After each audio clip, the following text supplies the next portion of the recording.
আপনারা অনেকেই অবগত আছেন যে আমরা গত জুমায় ফিলিস্তিনের ইতিহাসের প্রথম অংশ বা প্রথম পর্ব ইব্রাহিম আলাইহিস সালাতু ওয়াস সালাম থেকে নিয়ে মুহাম্মদ সাল্লাল্লাহু আলাইহি ওয়াসাল্লামের আগ পর্যন্ত শেষ করেছিলাম। আজকে আমরা ফিলিস্তিনের ইতিহাস মুহাম্মদ সাল্লাল্লাহু আলাইহি ওয়াসাল্লাম থেকে শুরু করব। আজকে আমাদের বক্তব্যের দ্বিতীয় পর্ব ইনশাআল্লাহ। মুহাম্মদ সাল্লাল্লাহু আলাইহি ওয়াসাল্লামের সময়ে সর্বপ্রথম ফিলিস্তিন বা বাইতুল মুকাদ্দাসের নাম যখন উচ্চারিত হয় বা পবিত্র কোরআন এবং হাদিসে পাওয়া যায়, সেটা হচ্ছে পবিত্র কোরআনে একটি সূরা আছে, সেই সূরার নাম হচ্ছে সূরাতুর রুম। যে সূরায় আল্লাহ সুবহানাহু ওয়া তাআলা বলেছেন গলিবাতির রুম। এই আয়াত অবতীর্ণ হওয়ার প্রেক্ষাপট যেটা ছিল সেটা হচ্ছে তৎকালীন যুগে সারা পৃথিবী দুই সাম্রাজ্যে বিভক্ত ছিল। একটি হচ্ছে রোমান সাম্রাজ্য, আরেকটি হচ্ছে পারস্য সাম্রাজ্য। রোম শব্দ থেকে এসেছে, যেটা কোরআনে ব্যবহৃত হয়েছে, আর রোম হচ্ছে ইতালির রাজধানী রোম। ইতালির রাজধানী রোম কেন্দ্রিক খ্রিস্টানদের যে একটা বলয়, যেটাকে আমরা এখন ইউরোপ নামে জানি, সেই ইউরোপকেই মূলত আরবিতে রোম বলা হয়।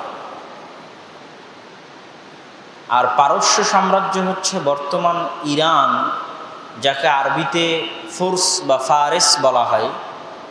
সেই ফারেস থেকেই আমরা বলি পারস্য, পারসি, যারা ফার্সি ভাষায় কথা বলে। তো পারস্য সাম্রাজ্যের কেন্দ্র ছিল ইরান, আর রোমান সাম্রাজ্যের কেন্দ্র ছিল ইউরোপ। এই দুই বৃহৎ সাম্রাজ্যে পৃথিবী বিভক্ত ছিল। রোমানরা ছিল আহলুল কিতাব। আহলুল কিতাব মানে যাদের উপর আসমানি কিতাব অবতীর্ণ হয়েছে, যারা কোনো না কোনো নবীর উম্মত। তো রোমানরা ছিল খ্রিস্টান, ঈসা আলাইহিস সালাতু ওয়াস সালামের অনুসারী। অন্যদিকে পারস্য ছিল অগ্নিপূজক, আগুনের পূজারী তথা মুশরিক, আহলুল কিতাব নয়। তো আমরা গত জুমায় দেখেছি যে বাইতুল মুকাদ্দাস অতীতের যুগের সকল জাতি গোত্রের নিকট এবং সকল নবীর নিকট কতটা গুরুত্বপূর্ণ এবং কতটা ইতিহাসের ধারা পরিবর্তনকারী একটি জিনিস হচ্ছে বাইতুল মুকাদ্দাস বা জেরুজালেম। তো এই জেরুজালেম নিয়ে রোমান এবং পারস্যদের মধ্যে যুদ্ধ লেগেই থাকত। রাসূল সাল্লাল্লাহু আলাইহি ওয়াসাল্লাম যখন মক্কায়, তখন পারস্যরা রোমানদেরকে পরাজিত করে বাইতুল মুকাদ্দাস দখলে নিয়ে নেয়। এই ঘটনায় মক্কার মুশরিকরা খুশি হয় আর মুসলমানেরা কষ্ট পায়। মুশরিকরা খুশি হয় এই জন্য যে পারস্যরা অগ্নিপূজক, তাদের সাথে তাদের মিল আছে, উভয়ই মুশরিক। আর মুসলমানেরা কষ্ট পায় এই জন্য যে খ্রিস্টানরা হচ্ছে আহলুল কিতাব, তাদের পরাজয়, আহলুল কিতাবদের পরাজয়। তথা মুহাম্মদ সাল্লাল্লাহু আলাইহি ওয়াসাল্লাম আসার আগ পর্যন্ত কেউ যদি দ্বীনে হক খুঁজতে চায়, তো দ্বীনে হক ছিল ঈসা আলাইহিস সালাতু ওয়াস সালামের দ্বীন। তো আহলুল কিতাবদের পরাজয়ে এবং মুশরিকদের বিজয়ে মক্কার মুশরিকরা খুশি হয় আর মক্কার মুসলমানেরা কষ্ট পায়। তখন আল্লাহ সুবহানাহু ওয়া তাআলা পবিত্র কোরআনে আয়াত অবতীর্ণ করেন গলিবাতির রোম, যে অচিরেই রোমরা বিজয় লাভ করবে এবং তারা অচিরেই পারস্যদের নিকট থেকে বাইতুল মুকাদ্দাস দখলে নেবে। যেই বছরে মুহাম্মদ সাল্লাল্লাহু আলাইহি ওয়াসাল্লামের সাথে বদরের যুদ্ধ সংঘটিত হয়, ঠিক সেই বছরেই রোমানরা পারস্যদেরকে পরাজিত করে, আগের পরাজয়ের 8 থেকে 9 বছর পরে পারস্যদেরকে পরাজিত করে পুনরায় বাইতুল মুকাদ্দাস দখলে নেয়। তখন মুসলমানেরা পুনরায় খুশি হয়। এটা হচ্ছে বাইতুল মুকাদ্দাসের সাথে মুসলমানদের বা মুহাম্মদ সাল্লাল্লাহু আলাইহি ওয়াসাল্লামের পবিত্র কোরআন এবং হাদিস খুঁজলে প্রথম সম্পর্ক খুঁজে পাওয়া যায়, যে বাইতুল মুকাদ্দাস আহলুল কিতাবদের হাতে থাকায় মুসলমানেরা খুশি হচ্ছে, আর অগ্নি পূজকদের হাতে থাকায় মুসলমানেরা কষ্ট পাচ্ছে। এখান থেকে আমাদের বর্তমান সময়ে একটা শিক্ষণীয় আছে, যেটা আমরা দেখি যে ফাতাহ এবং হামাস নিয়ে ফেসবুক, অনলাইন, ইউটিউব, টুইটারে অনেক তর্ক বিতর্ক, মতানৈক্য, মতভেদ। এই ঘটনা থেকে আমরা একটা জিনিস শিখতে পারি যে বাইতুল মুকাদ্দাস যদি একজন অগ্নিপূজকের হাতের চাইতে একজন আহলুল কিতাবের হাতে থাকার কারণে আল্লাহ রাসূল সন্তুষ্ট হয়, তাহলে ইহুদিদের হাতে থাকার চাইতে খ্রিস্টানদের হাতে থাকা ভালো। খ্রিস্টানদের হাতে থাকার চাইতে একজন মুসলমান যার আকীদা খারাপ যদি হয় তো তার হাতে থাকা ভালো। সুতরাং বাইতুল মুকাদ্দাসের লড়াইয়ে আপনাকে দেখতে হবে কে কম খারাপ এবং কার কাছে কালিমা আছে, কে মুসলমান। এই জায়গায় অন্যান্য বিভিন্ন বাহাস নিয়ে এসে ইহুদিবাদী জায়নিস্টদেরকে সহযোগিতা করা বা মুসলমানদেরকে কষ্ট দেওয়া, এটা হচ্ছে নির্বুদ্ধিতার পরিচয়। এরপরে দ্বিতীয় যখন বাইতুল মুকাদ্দাসের নাম পবিত্র কোরআন এবং ইতিহাসের পাতায় দেখা যায়, সেটা হচ্ছে মেরাজের ঘটনা।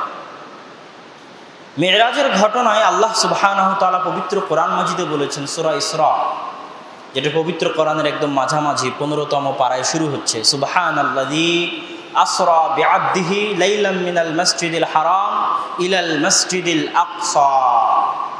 ওই সত্তার মহাপবিত্রতা যিনি তার বান্দাকে ভ্রমণ করিয়েছেন কাবা থেকে আল মসজিদ আল আকসা, মসজিদুল হারাম থেকে মসজিদুল আকসা পর্যন্ত। তার বান্দাকে ভ্রমণ করিয়েছেন কাবা থেকে বাইতুল মুকাদ্দাস পর্যন্ত। এখানে পবিত্র কোরআনে আল্লাহ সুবহানাহু ওয়া তাআলা সরাসরি বাইতুল মুকাদ্দাসের নাম উচ্চারণ করেছেন।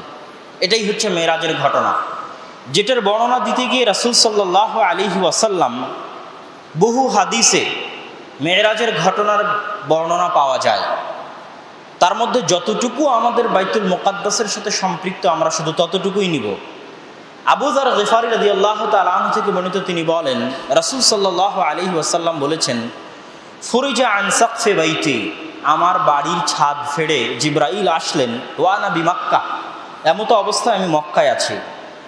তারপর তিনি আমার সিনা চাক বুক কাটলেন এবং একটি স্বর্ণের পাত্রে জমজমের পানি দিয়ে তিনি আমার সিনা ধৌত করলেন। সুম্মা গাসালাহু বিমা'i জামজাম।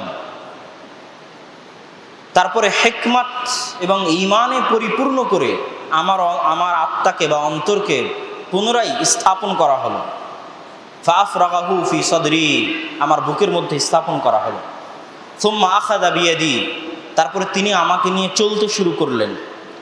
আনাস বিন মালিক রাদিয়াল্লাহু তাআলা আনহুর বর্ণনায় তার এই চলার বর্ণনাটা পাওয়া যায়। রাসূল সাল্লাল্লাহু আলাইহি ওয়াসাল্লাম বলেন, আমার নিকটে নিয়ে আসা হয়েছে বিল বোরাক, বোরাককে, হুয়া দাব্বাতুন ফাওকাল হিমার, যেটা ঘোড়ার চাইতে ছোট কিন্তু গাধার চাইতে একটু বড়। তার দৃষ্টিশক্তি তত দূর পর্যন্ত সে তার পা রাখে।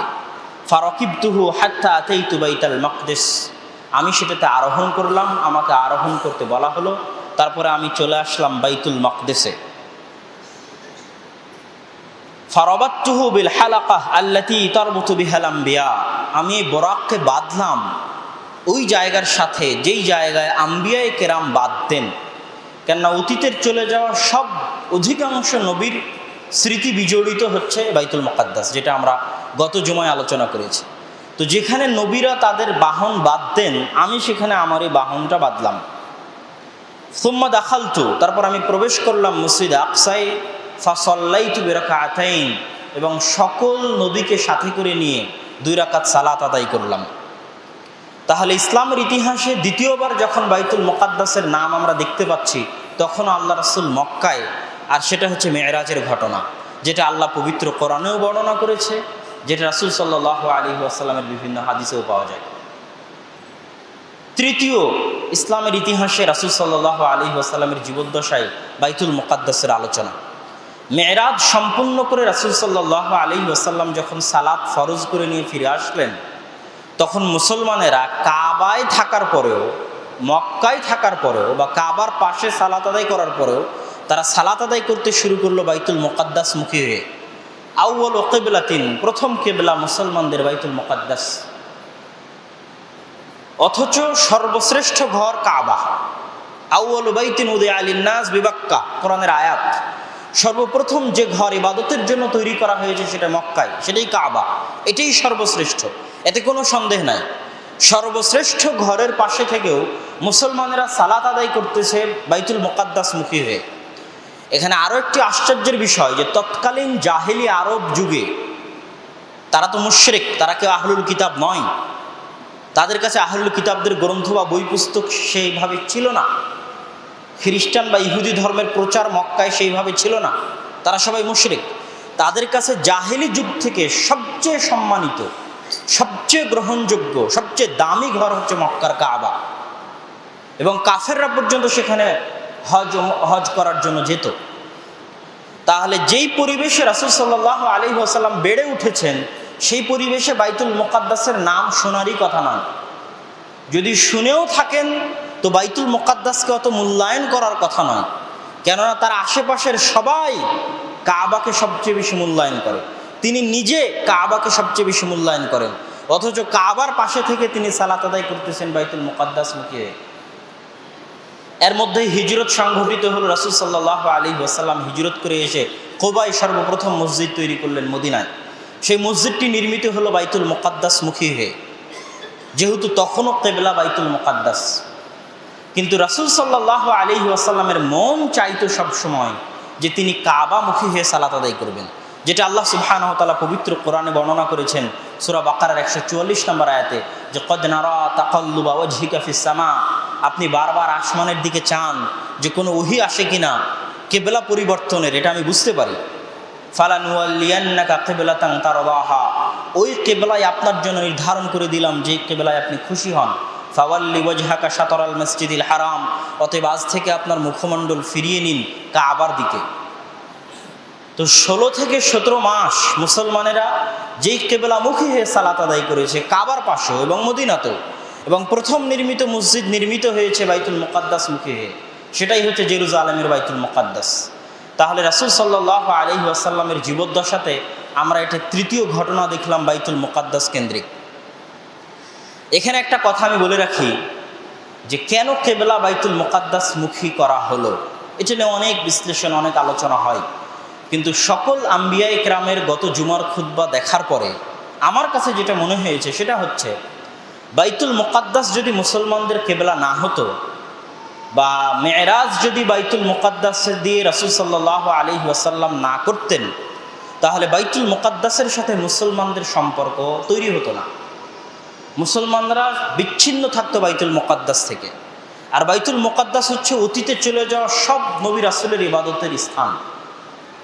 তাহলে ইসলাম যদি সার্বজনীন ধর্ম হয়, ইসলাম যদি সর্বশ্রেষ্ঠ ধর্ম হয়, যেটা সারা পৃথিবীব্যাপী নিজের আধিপত্য বিস্তার করবে, সেই আধিপত্য পূর্ণতা পাবে না বাইতুল মুকাদ্দাস ব্যতীত।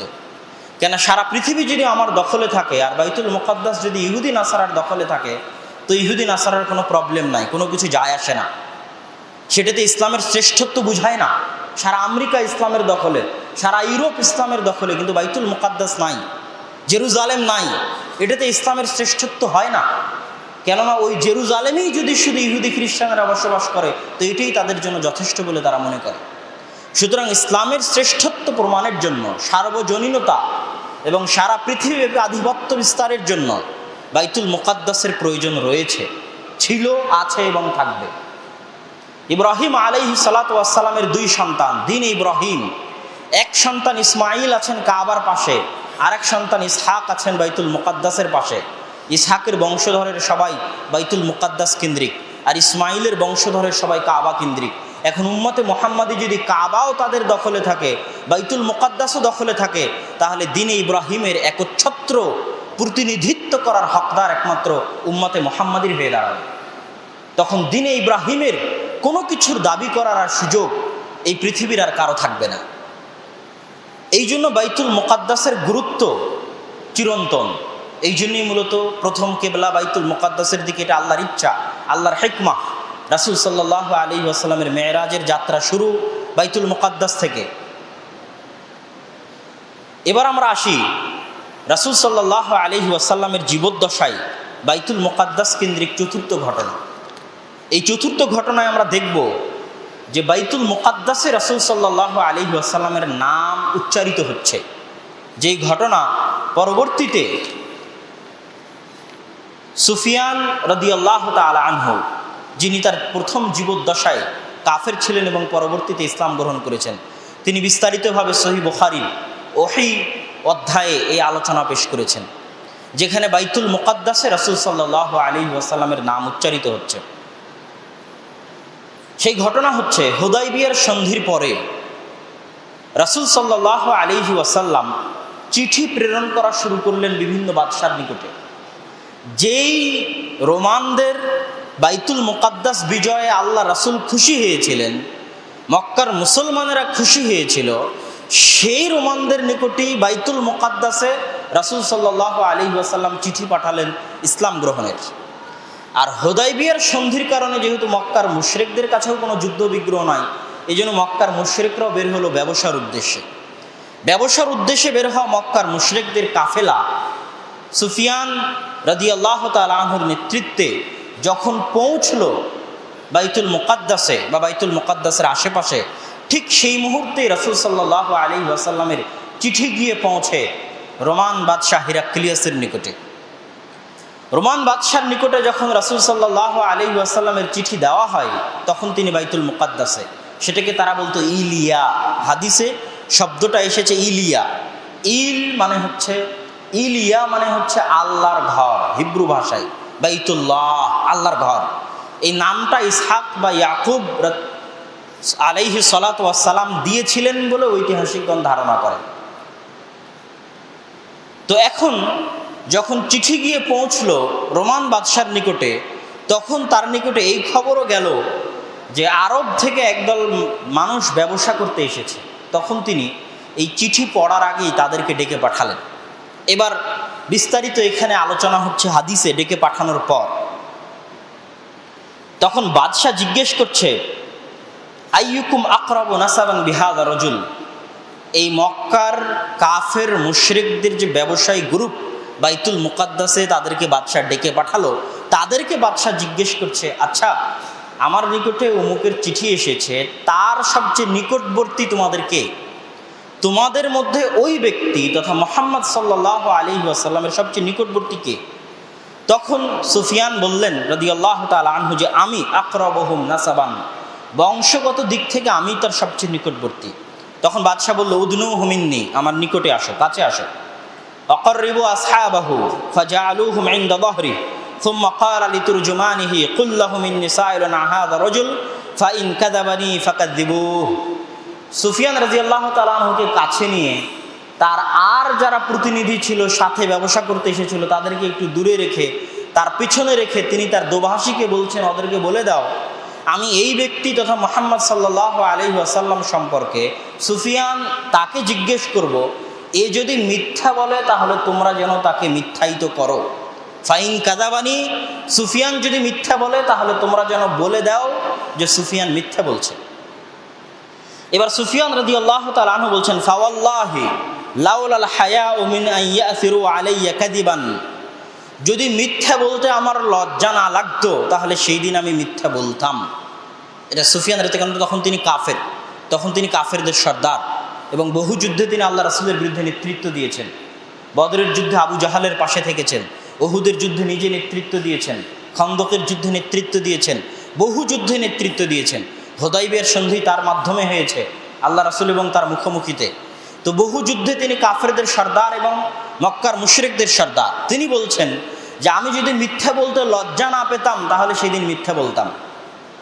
তাহলে কল্পনা করেন একজন কাফের মিথ্যা বলতে লজ্জা পায়, আরবদের নিকটে মিথ্যা বলা কত কঠিন অপরাধ ছিল। আর এখন মুসলমান অহরহ মিথ্যা বলে, 24 ঘন্টা মিথ্যা বলে, সকাল সন্ধ্যা মিথ্যা বলে, উঠতে বসতে মিথ্যা বলে, অথচ সুফিয়ান কাফের অবস্থায় মিথ্যা বলতে লজ্জা পাচ্ছে। তো প্রথম তাকে যে জিজ্ঞাসা করা হলো, সেই জিজ্ঞাসা হচ্ছে কাইফা নাসাবুহু ফীকুম, আচ্ছা এই ব্যক্তি যে নবুয়তের দাবি করছে তার নাসাব, তার বংশমর্যাদা তোমাদের মধ্যে কেমন? তা আমি বললাম হুয়া ফীনা যু নাসাব, তিনি আমাদের মধ্যে উঁচু বংশমর্যাদার অধিকারী। ফাহাল ক্বালা হাযাল কওলু মিনকুম আহাদুন ক্বাত্তু ক্বাবলাহ, আচ্ছা এই বংশের মধ্যে আগে কি কেউ নবুয়তের দাবি করেছিল? আমি বললাম না, এই বংশের মধ্যে আগে কেউ কোনোদিন নবুয়তের দাবি করেনি। ফাহাল কানা মিন আবাইহি মিন মালাক, আচ্ছা এই বংশে আগে কি কেউ কোনোদিন রাজা ছিল? আমি বললাম না, এই বংশে আগে কেউ কোনোদিন রাজা ছিল না। তখন হেরাক্লিয়াস জিজ্ঞেস করছে, ফাশরাফুন নাস ইয়াত্তাবিউনাহু আম দুআফাউহুম, তার অনুসরণ কারা করে, সমাজের গরিব মানুষ না সমাজের ধনী মানুষ? আমি বললাম বাল দুআফাউহুম, সমাজের গরিব মানুষ তার অনুসরণ করে, মিসকিন মানুষ। আমি বললাম আয়াজিদুনা আম ইয়ানকুসুন, তার সদস্য সংখ্যা দিন দিন বাড়ছে না কমছে? আমি বললাম বাল ইয়াজিদুন, বরং দিন দিন বাড়ছে। ফাহাল ইয়ারতাদ্দু আহাদুম মিনহুম সাখতাতান লিদীনিহি বা'দা ইয়াদখুলা ফিহি, তাদের মধ্যে কেউ কি ইসলাম ধর্ম একবার গ্রহণ করার পর পুনরায় ফিরে আসে? আমি বললাম না, কেউ যদি একবার ইসলাম গ্রহণ করে আর ফিরে আসে না। ফাহাল কুনতুম তাত্তাহিমুনাহু বিল কাযিব ক্বাবলা আন ইয়াকুলা মা ক্বাল, আচ্ছা নবুয়তের দাবি করার পূর্বে তোমরা কি কেউ তাকে মিথ্যার অভিযোগে অভিযুক্ত করেছো কোনোদিন, যে মোহাম্মদ মিথ্যা কথা বলে? নবুয়তের দাবি করার পূর্বে কোনোদিন তোমাদের মাঝে মিথ্যা বলা প্রমাণিত হয়েছে কিনা? তখন আমি বললাম যে না, নবুয়তের দাবি করার পূর্বে কোনোদিন তার মিথ্যা বলা প্রমাণিত হয়নি, সে মিথ্যা বলতো না। ফাহাল ইয়াগদের, সে কি ওয়াদা করে ভঙ্গ করে, চুক্তি করে লঙ্ঘন করে? আমি বললাম না, সে কোনোদিন ওয়াদা করে ভঙ্গ করে না, চুক্তি করে লঙ্ঘন করে না। তবে হ্যাঁ, আমরা এখন একটা চুক্তির মধ্যে আছি, জানি না এই চুক্তির বিষয়ে কি করবে।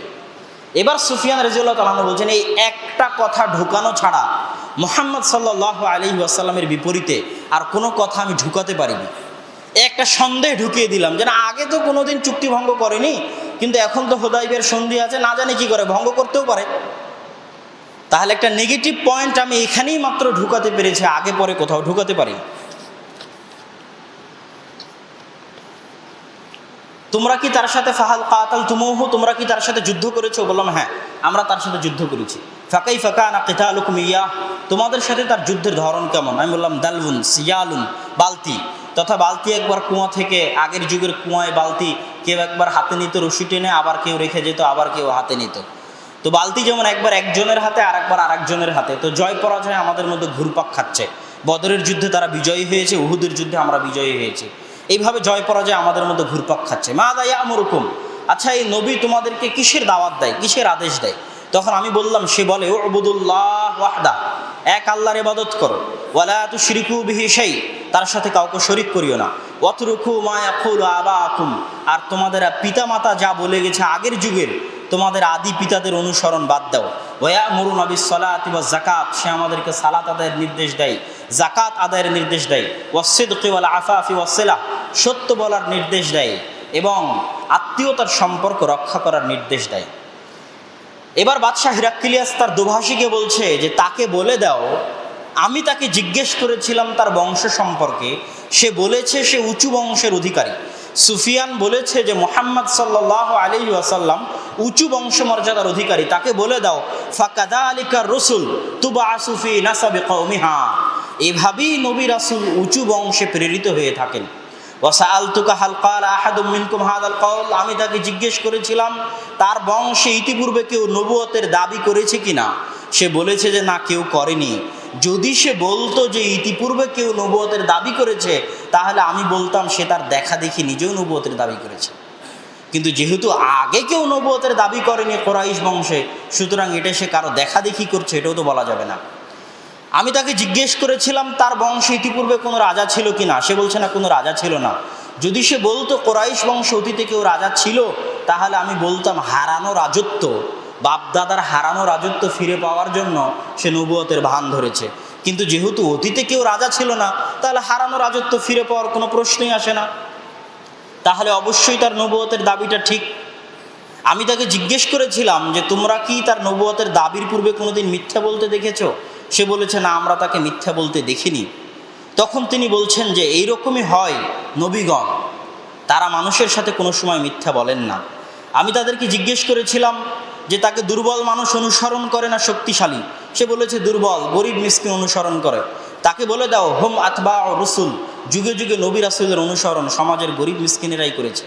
আমি তাকে জিজ্ঞেস করেছিলাম তার সংখ্যা দিন দিন বাড়ছে না কমছে, সে বলেছে বাড়ছে।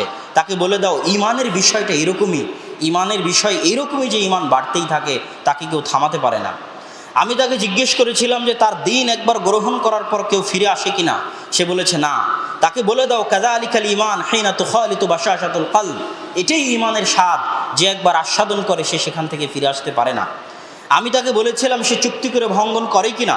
সে বলেছে না, করে না। বলছে নবীরা এরকমই হয়, নবীরা চুক্তি করে ওয়াদা করে ভঙ্গ করে না। আমি তাকে বলেছিলাম সে তোমাদেরকে কিসের আদেশ দেয়। সে বলেছিল এক আল্লাহর ইবাদত করতে, মূর্তি পূজার নিষেধ করতে, সালাত সিয়াম আদায় করতে এবং যাকাত দিতে, সত্য বলতে।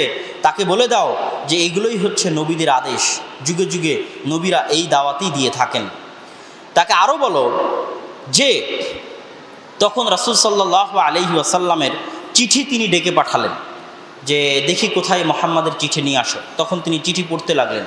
চিঠিতে লেখা ছিল বিসমিল্লাহির রহমানির রহিম মিন মুহাম্মাদিন আবদুল্লাহ ওয়া রাসূলিহি ইলা হিরাকিল আযীমির রোম।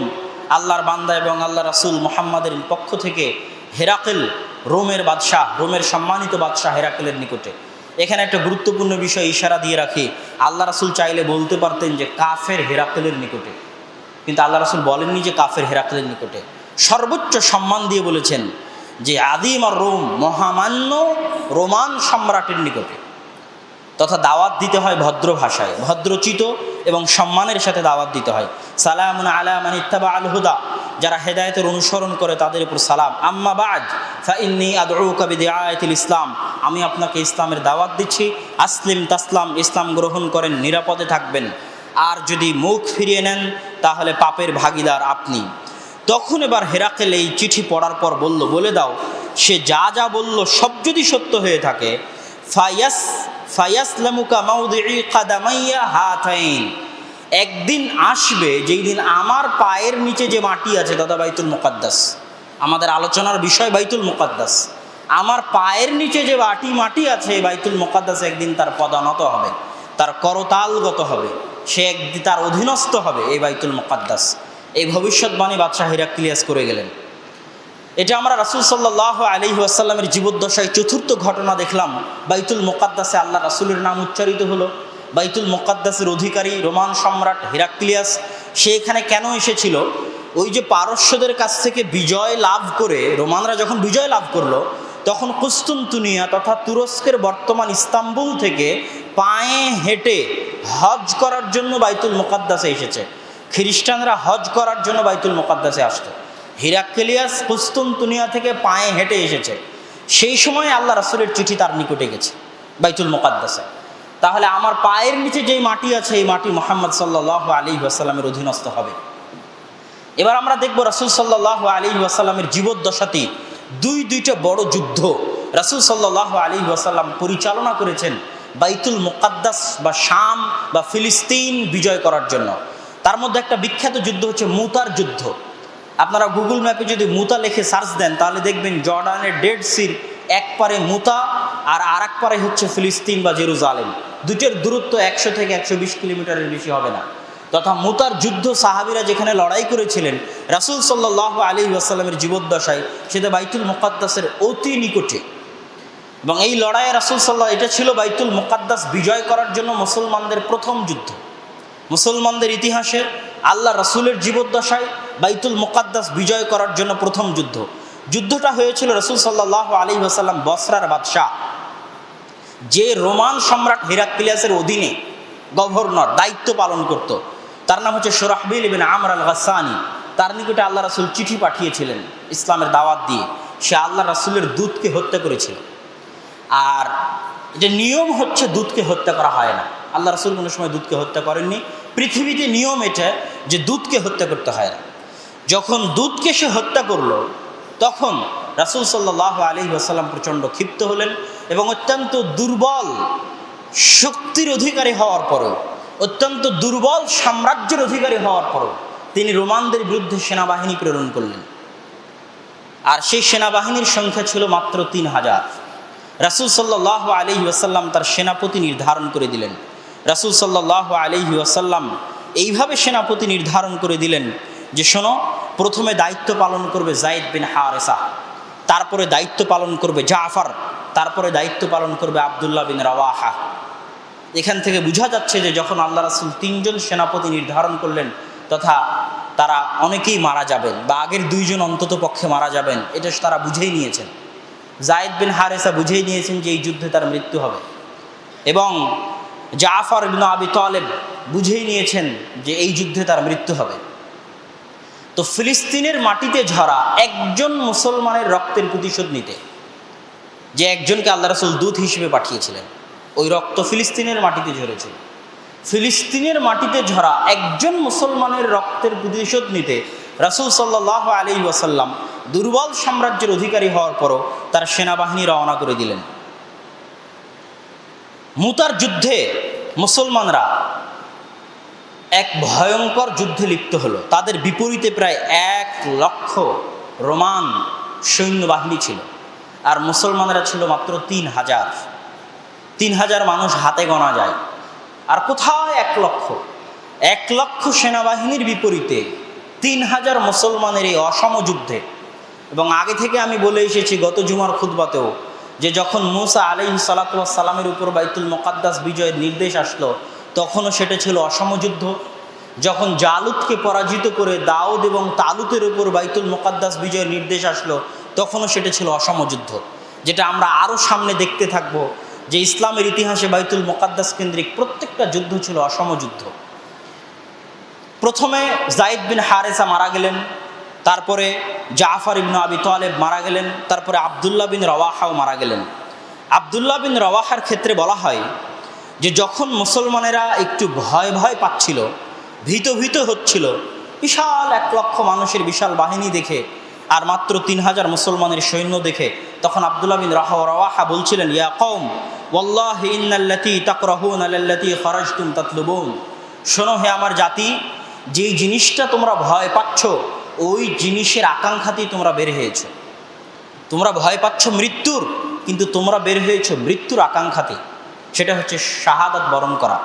ওয়ামা নুকাতিলুন নাসা বিআদাদিন ওয়ালা কুওয়াতিন ওয়ালা কাসরা। শোনো, আমরা যুদ্ধ করি না মানুষের সাথে সংখ্যা দিয়ে, আমরা যুদ্ধ করি না মানুষের সাথে শক্তি দিয়ে, আমরা যুদ্ধ করি না মানুষের সাথে ক্ষমতা দিয়ে।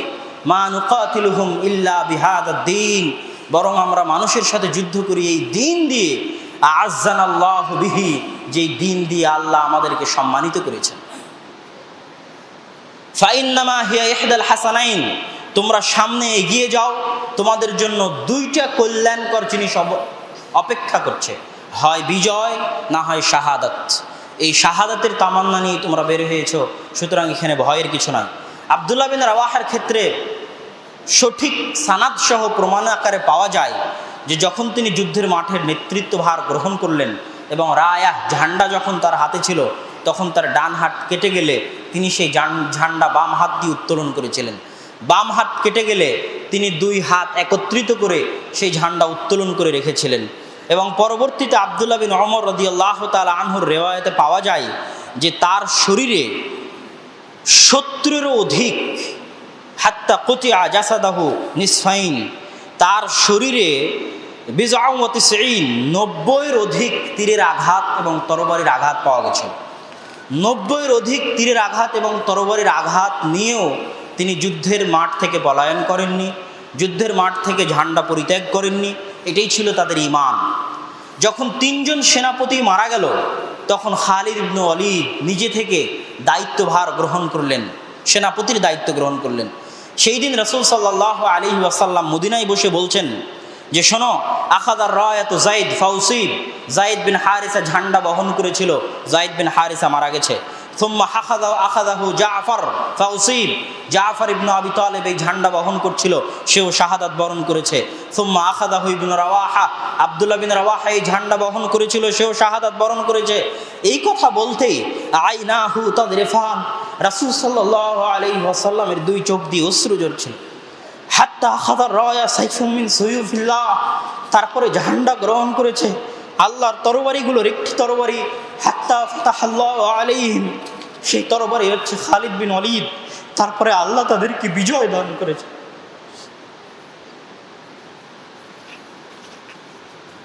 বাইতুল মুকাদ্দাস বিজয়ের জন্য মুসলমানদের মুহাম্মদ সাল্লাল্লাহু আলাইহি ওয়াসাল্লামের জীবদ্দশায় 2য় যুদ্ধ ছিল তাবুকের যুদ্ধ। মুতার যুদ্ধে এক প্রকার পরাজয় বরণ করে যখন রোমানরা পূর্ণ শক্তিতে মদিনার উপর আক্রমণ করার প্রস্তুতি নিচ্ছে, তখন রাসূল সাল্লাল্লাহু আলাইহি ওয়াসাল্লাম সিদ্ধান্ত নিলেন যে তাদেরকে মদিনার বাইরে আটকাতে হবে। যদি মদিনার বাইরে আটকাতে না পারি তাহলে ইসলামের এই ছোট্ট ক্ষুদ্র সাম্রাজ্য ধূলিসাৎ হয়ে যেতে পারে।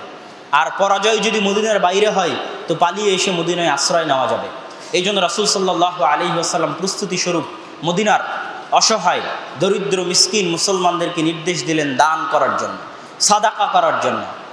সেই দিন ওমর রাদিয়াল্লাহু তাআলা আনহু বলছেন, আল ইয়াউম আসবিকু আবু বকর, আজকে তাবুকের যুদ্ধের জন্য যখন আল্লাহ রাসূল দানের কথা বললেন, তখন আমি ওমর ভাবছি যে আজকে আমি আবু বকরকে অতিক্রম করে যাব। এই মনে করে আমি আমার অর্ধেক সম্পদ নিয়ে উপস্থিত হলাম। অর্ধেক সম্পদ নিয়ে উপস্থিত হওয়ার পর আমি দেখি আবু বকর রাদিয়াল্লাহু তাআলা আনহু এসেছেন।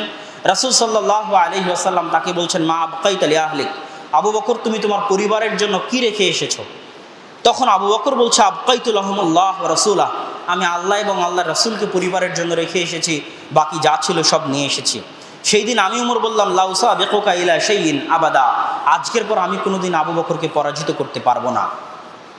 তো তাবুকের যুদ্ধ এবং মুতার যুদ্ধ, এই দুটো যুদ্ধ মক্কার কোনো কাফের মুশরিকদের সাথে সংগঠিত হয়নি, মক্কার আশেপাশের কোনো গোত্রের সাথে সংগঠিত হয়নি, বা আরব অঞ্চলের কোনো গোত্রের সাথে সংগঠিত হয়নি, বরং বাইতুল মুকাদ্দাস বিজয়ের জন্য যারা রোমান সম্রাট, যারা বাইতুল মুকাদ্দাসের দায়িত্বে ছিল, তাদের বিরুদ্ধে ছিল মুসলমানদের যুদ্ধ রাসূল সাল্লাল্লাহু আলাইহি ওয়াসাল্লামের জীবদ্দশায়।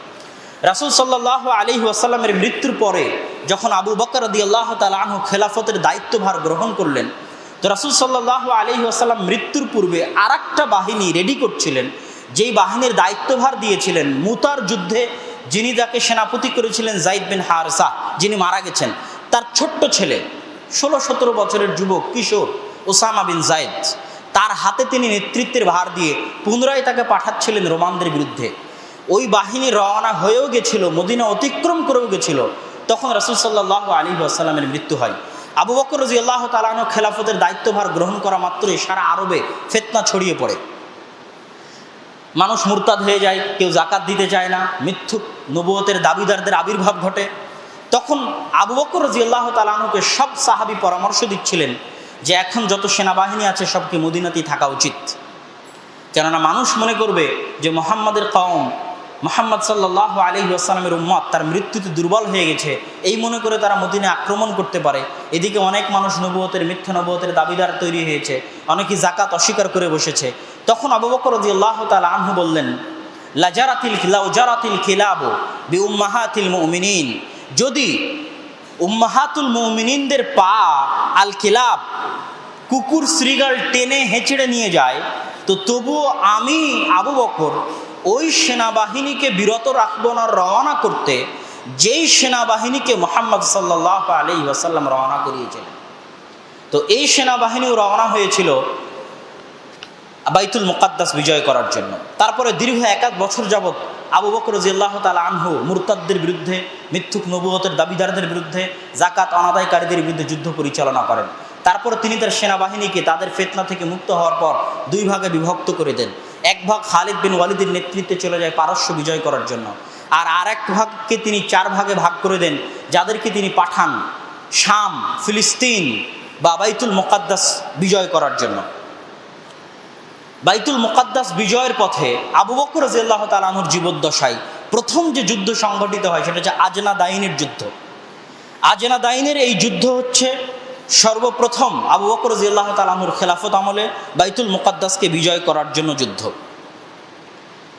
এই যুদ্ধে খালিদ বিন ওয়ালিদ ছিলেন এবং আরও বহু সাহাবী ছিলেন যারা এই যুদ্ধে অংশগ্রহণ করেছেন। আজনা দাইন হচ্ছে বর্তমান ফিলিস্তিনের রামাল্লা থেকে মাত্র 30-40 কিলোমিটার দক্ষিণে, জায়গার নাম হচ্ছে আজনা দাইন। এই যুদ্ধে মুআজ বিন জাবাল রাদিয়াল্লাহু তাআলা আনহু থেকে অনেক বড় সাহাবী ছিলেন। এই যুদ্ধে মুআজ বিন জাবাল সাহাবীদেরকে বলেছিলেন, ইয়া মা'শারাল মুসলিমিন আশরু আনফুসাকুম আল ইয়াউমা লিল্লাহ, আজকে তোমরা তোমাদের নিজের জীবনকে বিক্রি করে দাও আল্লাহর জন্য। ফাইন্নাকুম মিন হাজামতুমুহুম আল ইয়াউম কানাত লাকুম হাদিহিল বিলাদ দারাল ইসলাম আবাদা, আজ যদি তোমরা বিজয় লাভ করতে পারো তাহলে এই পুরো ফিলিস্তিন, পুরো শাম চিরদিনের জন্য বিলাদুল ইসলাম বা মুসলমানদের দেশ হিসেবে থেকে যাবে।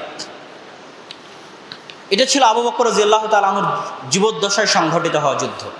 আবু বকর রাদিয়াল্লাহু তাআলা আনহু ফিলিস্তিনের বিজয় দেখে যেতে পারেননি। আবু বকর রাদিয়াল্লাহু তাআলা আনহুর মৃত্যুর পরে ওমর রাদিয়াল্লাহু তাআলা আনহু যখন ক্ষমতার দায়িত্বভার গ্রহণ করেন, ক্ষমতার দায়িত্বভার গ্রহণ করা মাত্রই তিনি খালিদ বিন ওয়ালিদকে প্রধান সেনাপতির পদ থেকে অপসারণ করেন। এটা ওমর রাদিয়াল্লাহু তাআলা আনহুর খেলাফত আমলের এক ব্যতিক্রমধর্মী সিদ্ধান্ত ছিল, যেটা ঐতিহাসিকদের আলোচনায় বিভিন্ন রকম উল্টাপাল্টা আলোচনা হয়।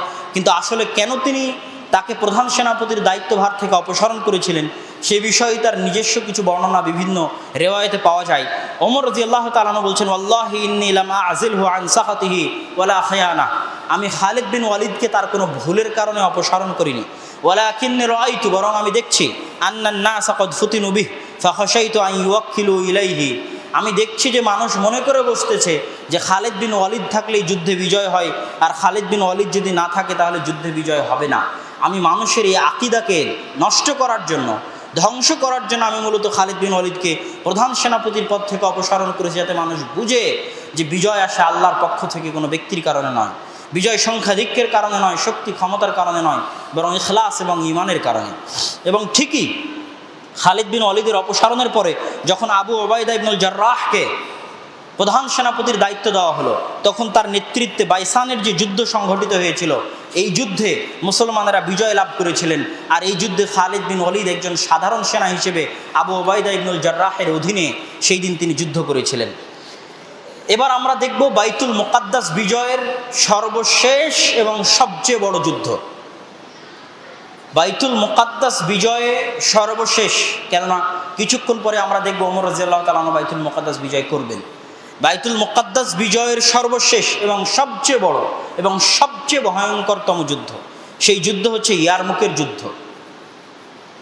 রোমান সম্রাট হেরাক্লিয়াস আন্তাকিয়া বা এন্টাকি, যেটা তুরস্ক এবং সিরিয়ার সীমান্তবর্তী অঞ্চলে এখনও আছে, গুগল ম্যাপে সার্চ দিলে এখনও দেখা যাবে, সেখানে বসে সে পরিকল্পনা করতে থাকলো যে এই যে মুসলমানেরা পারস্য এবং রোমানদের বিরুদ্ধে অব্যাহত যুদ্ধ চালিয়ে যাচ্ছে, এবং আজনাদাইনের যুদ্ধে যে তাদের পরাজয় হয়েছে, বাইসানের যুদ্ধে তাদের পরাজয় হয়েছে, এটার প্রতিশোধ নেওয়ার জন্য, ভয়ঙ্করতম প্রতিশোধ নেওয়ার জন্য সে রওনা করলো। এবং তার সাথে ছিল 2 লক্ষের বেশি সেনাবাহিনী। 2 লক্ষের বেশি সেনাবাহিনীর মাঝে মুসলমানদের ছিল মাত্র 30,000 সেনাবাহিনী, আর মুসলমানদের প্রধান সেনাপতির দায়িত্বে ছিলেন আবু ওবায়দা ইবনুল জাররাহ। তিনি 2 লক্ষের অধিক বিশাল রোমান সেনাবাহিনী দেখে ওমর রাদিয়াল্লাহু তাআলা আনহুর নিকটে চিঠি লিখলেন। তার চিঠির বাক্য ইতিহাসের পাতায় এভাবে আছে যে আল আজাল ইয়া আমিরুল মুমিনিন বির রিজাল বাদার রিজাল, হে আমিরুল মুমিনিন, 2 লক্ষের অধিক সেনাবাহিনীর সদস্য নিয়ে রোমান সম্রাট এগিয়ে আসতেছে, আপনি মদিনা থেকে সাহায্য পাঠান, সেনাবাহিনী পাঠান। ওয়া ইল্লা ফাহতাসিব আনফুসাল মুসলিমিনা ইনহুম আকামু, না হলে দুইটার একটা ঘটবে, হয় মুসলমানেরা যুদ্ধে টিকে থাকবে, যদি টিকে থাকে তাহলে সবাই মারা যাবে, আর না হয় মুসলমানেরা যুদ্ধের মাঠ থেকে পালিয়ে যাবে, যদি পালিয়ে যায় তাহলে তারা তাদের দিনকে অস্বীকার করে বসবে, অতএব আপনি সাহায্য পাঠান। ওমর রাদিয়াল্লাহু তাআলা আনহু সাহায্য না পাঠিয়ে পাল্টা চিঠি পাঠালেন। পাল্টা চিঠিতে ওমর রাদিয়াল্লাহু তাআলা আনহু লিখলেন, লা তুহাওয়িলান্নাকুম কাসরাতা মা জাআ মিনহুম, তোমাদেরকে যেন ভীত সন্ত্রস্ত করতে না পারে রোমানদের সংখ্যাধিক্য। ফাইন্নাল্লাহা মিনহুম বারি, কেননা আল্লাহর সাহায্য তাদের সাথে নাই। ওমান বারি আল্লাহু মিনহু, আর যাদের সাথে আল্লাহর সাহায্য নাই তারা এমন দেওয়ালের মতো যেই দেওয়াল কোনো উপকার করতে পারে না। ওয়ালা তাওহাশাকা কিল্লাতাল মুমিনিন, আর মুমিনিনদের সংখ্যার স্বল্পতা তোমাকে যেন ভীত সন্ত্রস্ত না করে। ফাইন্নাল্লাহা মাআক, কেননা আল্লাহ তোমার সাথে আছে। ওয়ালাইসা কালিলান মান কানা আল্লাহু আযজা ওয়া জাল্লা মাআ, আর যার সাথে আল্লাহ সুবহানাহু ওয়া তাআলা থাকে তারা সংখ্যায় অল্প হতে পারে না। তারপর ওমর রাদিয়াল্লাহু তাআলা একটা আয়াত লিখলেন, যে আয়াত আমরা গত জুমায় পড়েছি, যে আয়াত অবতীর্ণ হয়েছিল যখন জালুতের বিরুদ্ধে যুদ্ধের জন্য দাউদ আলাইহিস সালাতু ওয়াস সালাম এবং তালুত রওনা করেছিলেন। ওই সংক্রান্ত ঘটনার বর্ণনা দিতে গিয়ে পবিত্র কোরআনের আয়াত, ফালাম্মা ফাসালা তালুতু বিল জুনুদ ক্বালা ইন্নাল্লাহা মুবতালিকুম বিনাহার ফামান শারিবা মিনহু ফালাইসা মিন্নি, এই লম্বা ঘটনা আমরা গত জুমায় আলোচনা করেছি। তার শেষ বাক্য ছিল কি, কাম মিন ফিআতিন কালিলাতিন গালাবাত ফিআতান কাসীরা বিইজনিল্লাহ, এরকম কত অল্প সংখ্যক মানুষ রয়েছে যাদেরকে আল্লাহ বিজয় দান করেন সংখ্যাধিক্যের উপর, আল্লাহ সুবহানাহু ওয়া তাআলার সাহায্য অনুযায়ী এবং আল্লাহ সুবহানাহু ওয়া তাআলার ইচ্ছা অনুযায়ী। এইবার আবু ওবায়দা ইবনুল জাররাহ খালিদ বিন ওয়ালিদের সাথে পরামর্শ করছেন, যেহেতু ওমর রাদিয়াল্লাহু তাআলা আনহুর পক্ষ থেকে কোনো সাহায্য আসলো না, এবং আসলেও হয়তো ঐতিহাসিকগণ বলেছেন যে ওই চিঠির সাথে তিনি 200-300 মানুষ পাঠিয়েছিলেন, সেরকম তিনি কোনো সাহায্য পাঠাননি, শুধু চিঠি পাল্টা দিয়ে পাঠিয়েছিলেন ওমর রাদিয়াল্লাহু তাআলা আনহু, এবং এই চিঠি মুসলমানদের পাকে শক্ত করে দেয়।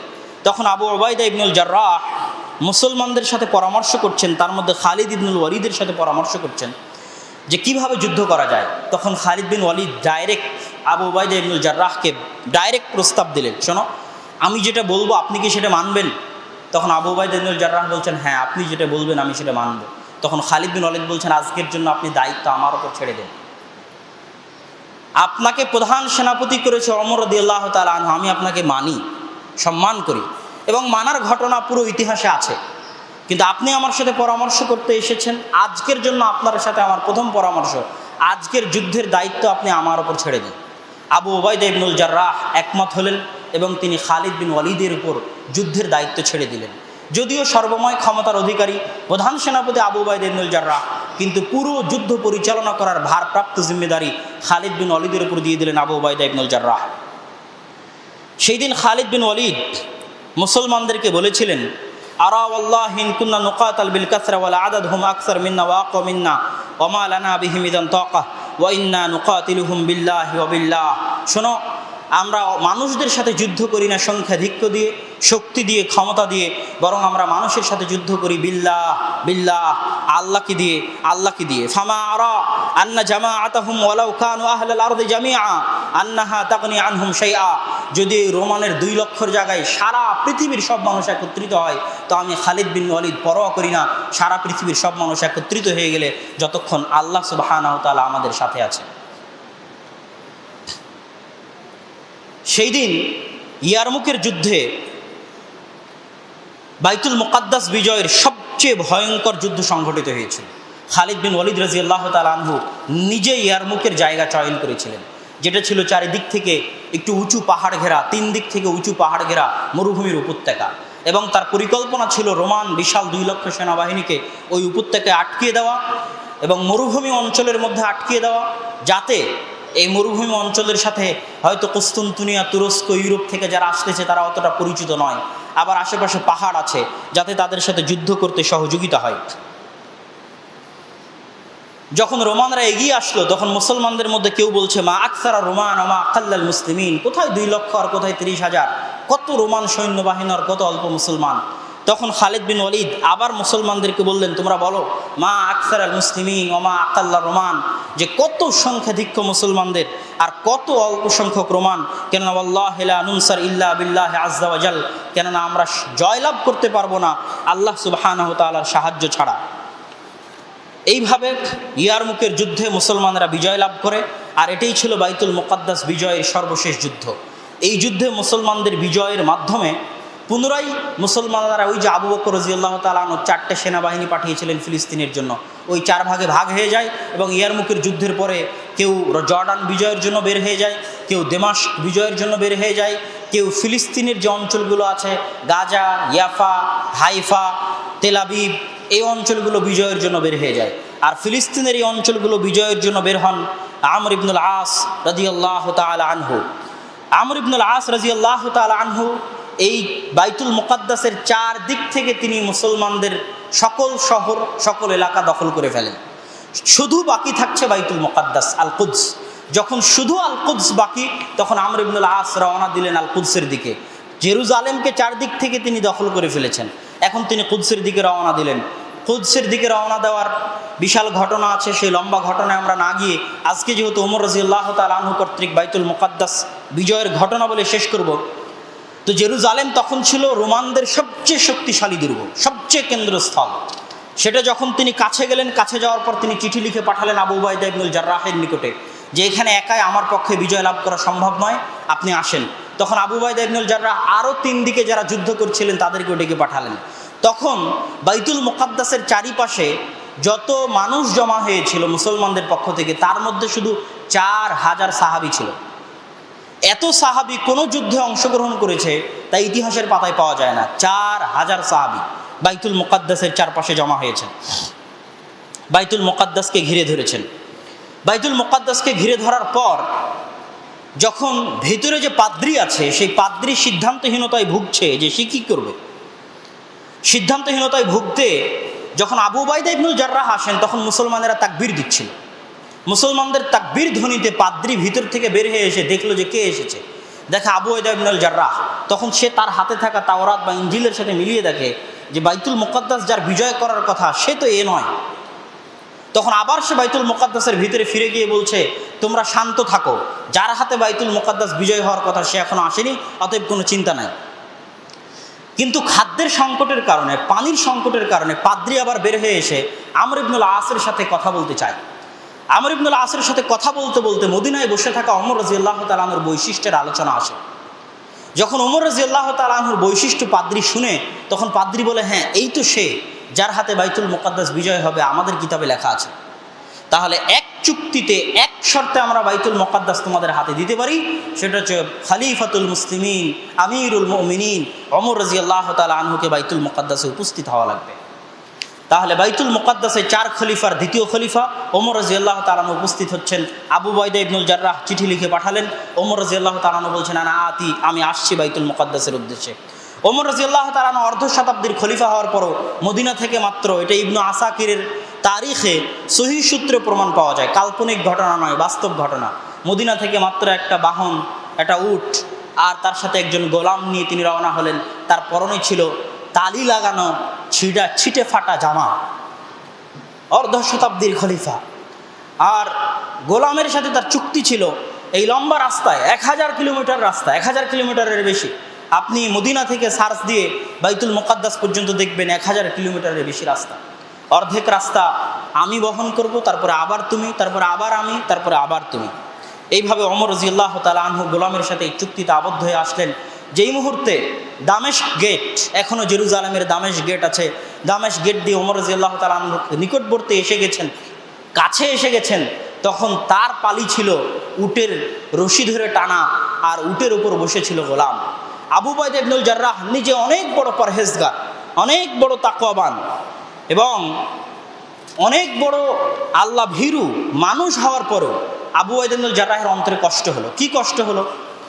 যে এই এত বড় ফিলিস্তিনের অধিবাসী, জেরুজালেমের অধিবাসীরা কি মনে করবে যে মুসলমানদের বাদশাহ এরকম এত ছিটেফাটা জামা পরে, পুরো শরীর ধুলোয় মলিন, বৃত্তিহীন মাটিতে মলিন অবস্থায় আসতেছে।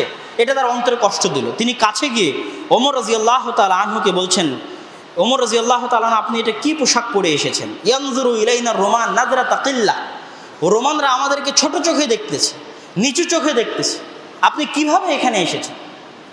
তখন ওমর রাদিয়াল্লাহু তাআলা আনহু বলছেন, লাউ কানা গায়রু ক্বালাহা, হে আবু উবাইদা ইবনুল জাররাহ, আজকের এই কথা তুমি না বলে যদি অন্য কেউ বলতো তাহলে মানাতো।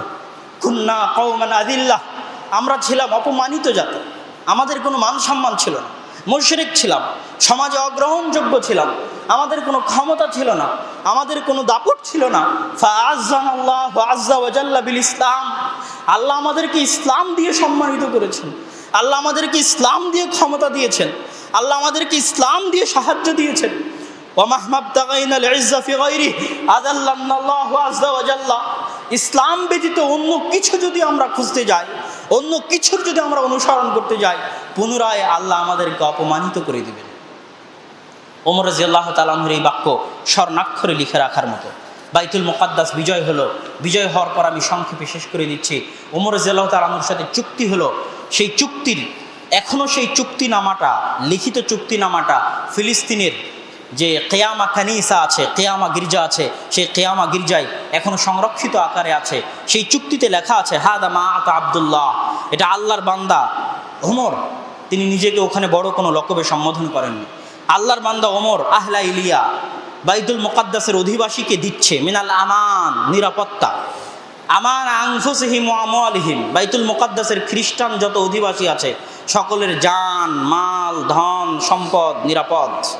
যদিও আমরা মুসলমানেরা আমাদের আকীদা খ্রিস্টানদের আকীদার বিরোধী, কেননা মুসলমানদের কোরআনে লেখা আছে ওমা কাতালুহু ওমা সালাবুহু ওয়ালাকিন শুব্বিহা লাহুম, মুসলমানেরা বিশ্বাস করে ঈসা আলাইহিস সালামকে হত্যা করা হয়নি, তাকে আসমানে উঠিয়ে নেওয়া হয়েছে। আর খ্রিস্টানরা বিশ্বাস করে তাকে হত্যা করা হয়েছে। এই বিরোধিতার পরও আতাহুম আমানান লিআনফুসিহিম ওয়া আমওয়ালিহিম, তাদেরকে আমি নিরাপত্তা দিচ্ছি, লা ইউকরাহুনা আলা দীনিহিম, ইসলাম গ্রহণ করার জন্য জবরদস্তি করানো হবে না, ওয়ালা ইউদাররা আহাদুম মিনহুম, কাউকে কোনো ক্ষতি করা হবে না, ওয়ালা ইয়াসকুনু বিইলিয়া মাআহুম আহাদুম মিনাল ইয়াহুদ, আর এই বাইতুল মুকাদ্দাসে তাদের সাথে কোনো ইহুদি বসবাস করতে পারবে না। এ আবার আজীব চুক্তিতে এখনো লেখা আছে। এই কথা কোথায় থেকে আসলো? এটা ওমর রাদিয়াল্লাহু তাআলা নিজে থেকে যোগ করেননি, এটা পাদ্রীর দাবি ছিল যে আপনি চুক্তিতে এই জিনিসগুলো যোগ করেন। তার মধ্যে এই বাক্যটা যোগ করতে ওমর রাদিয়াল্লাহু তাআলাকে বাধ্য করা হয় যে এই জেরুজালেমে কোনো ইহুদি বসবাস করতে পারবে। এবং নিকট অতীতেও ইহুদিদের উপর সবচেয়ে অত্যাচার, সবচেয়ে জুলুম, সবচেয়ে অপমান অপদস্থ মূলত খ্রিস্টানদের হাতেই হয়েছে। আপনারা হিটলারের কথা জানেন, 60 লক্ষ ইহুদিকে সে হত্যা, সে খ্রিস্টান ছিল। কেননা খ্রিস্টানরা ইহুদিদেরকে সহ্য করতে পারত না। তাহলে আজকে আমেরিকা এবং ইউরোপ ওমর রাদিয়াল্লাহু তাআলার সাথে করা চুক্তি ভঙ্গ করেছে। আজকে তারা বাইতুল মুকাদ্দাসে ইহুদিদেরকে বসবাস করতে দিচ্ছে, অথচ তারা ওমর রাদিয়াল্লাহু তাআলার সাথে এই চুক্তি এখনও আছে ফিলিস্তিনের কিয়ামা গির্জার মধ্যে, যে ওমর রাদিয়াল্লাহু তাআলার সাথে তারা চুক্তি করেছিল এখানে কোনো ইহুদি বসবাস করতে পারবে না। ওমর রাদিয়াল্লাহু তাআলা চুক্তি কমপ্লিট করার পর পাদ্রীকে বললেন, পাদ্রী তাকে কিয়ামা গির্জায় নিয়ে গেল। তখনও তারা খুব সম্মান করত, এখনও সম্মান করত। সেই গির্জায় ঢোকার পর পাদ্রী ওমর রাদিয়াল্লাহু তাআলা আনহুকে বললেন যে আপনি এখানে সালাত আদায় করেন। ওমর রাদিয়াল্লাহু তাআলা বললেন, না, আমি যদি এখানে সালাত আদায় করি তাহলে আমার পরবর্তীতে যে সমস্ত মুসলমানেরা আসবে তারা বলবে ওমর রাদিয়াল্লাহু তাআলা এখানে সালাত আদায় করেছিলেন, অতএব এটাকে মসজিদ বানিয়ে দাও। তখন আপনার এই গির্জা টিকবে না, আপনার গির্জা মসজিদ হয়ে যাবে। তখন ওমর রাদিয়াল্লাহু তাআলা সেখানে সালাত আদায় করলেন না, এখনও সেই গির্জা আছে। যদি আসলে ওমর রাদিয়াল্লাহু তাআলা ওখানে সালাত আদায় করতেন তাহলে আসলে পরবর্তীতে কোনোদিন মুসলমানেরা সেটাকে মসজিদ বানিয়ে দিত। তখন ওমর রাদিয়াল্লাহু আপনি নিয়ে চলেন আমাকে বাইতুল আকসায়, বাইতুল মুকাদ্দাসে, সেটা কোথায়? তখন পাদ্রী বলছে, আপনি কি ওই জায়গা খুঁজতেছেন যেই জায়গাকে ইহুদিরা সবচেয়ে সম্মান করে? তখন হ্যাঁ, আমি ওই জায়গা খুঁজতেছি এটাকে ইহুদিরা সবচেয়ে সম্মান করে।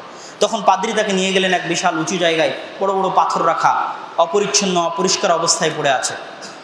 তখন ওমর রাদিয়াল্লাহু তাআলা নিজে বাইতুল মুকাদ্দাস পরিষ্কার করা শুরু করলেন, তার সাথে সাহাবীরাও হাত লাগিয়ে বাইতুল মুকাদ্দাস পরিষ্কার করা শুরু করলো।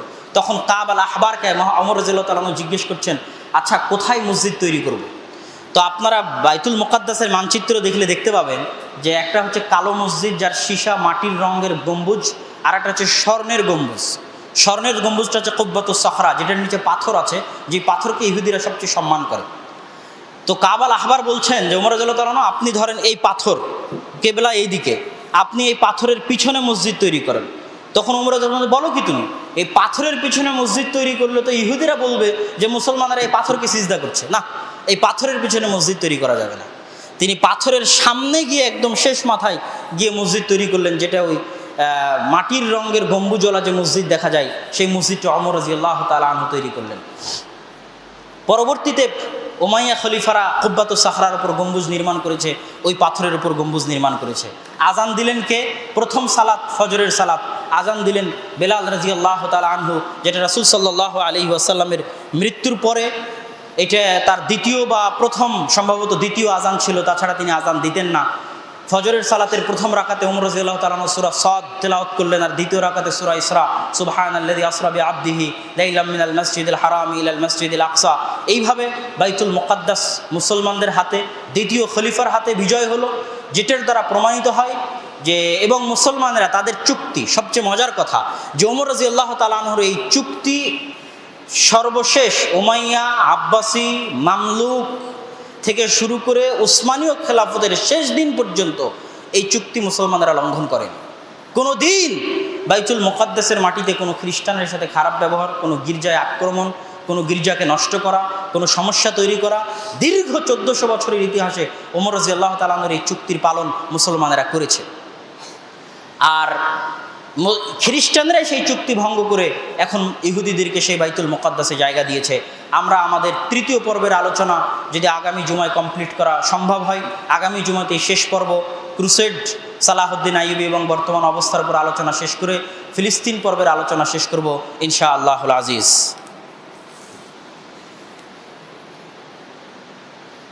الحمد لله وحده والصلاة والسلام على من لا نبي بعده يا أيها الذين آمنوا صلوا عليه وسلموا تسليما اللهم صل على محمد وعلى آل محمد كما صليت على إبراهيم وعلى آل إبراهيم إنك حميد مجيد اللهم بارك على محمد وعلى آل محمد كما باركت على إبراهيم وعلى آل إبراهيم إنك حميد مجيد ربنا ظلمنا أنفسنا وإن لم تغفر لنا وترحمنا لنكونن من الخاسرين ربنا آتنا في الدنيا حسنة وفي الآخرة حسنة وقنا عذاب النار رب ارحمهما كما ربياني صغيرا رب ارحمهما كما ربياني صغيرا رب ارحمهما كما ربياني صغيرا اللهم انصر المظلومين المسلمين المجاهدين في فلسطين اللهم انصر المظلومين المسلمين المجاهدين في فلسطين اللهم اخذل اليهود والنصارى والكفرة والمشركين اللهم اخذل اليهود والنصارى والكفرة والمشركين سبحان ربك رب العزة عما يصفون وسلام على المرسلين والحمد لله رب العالمين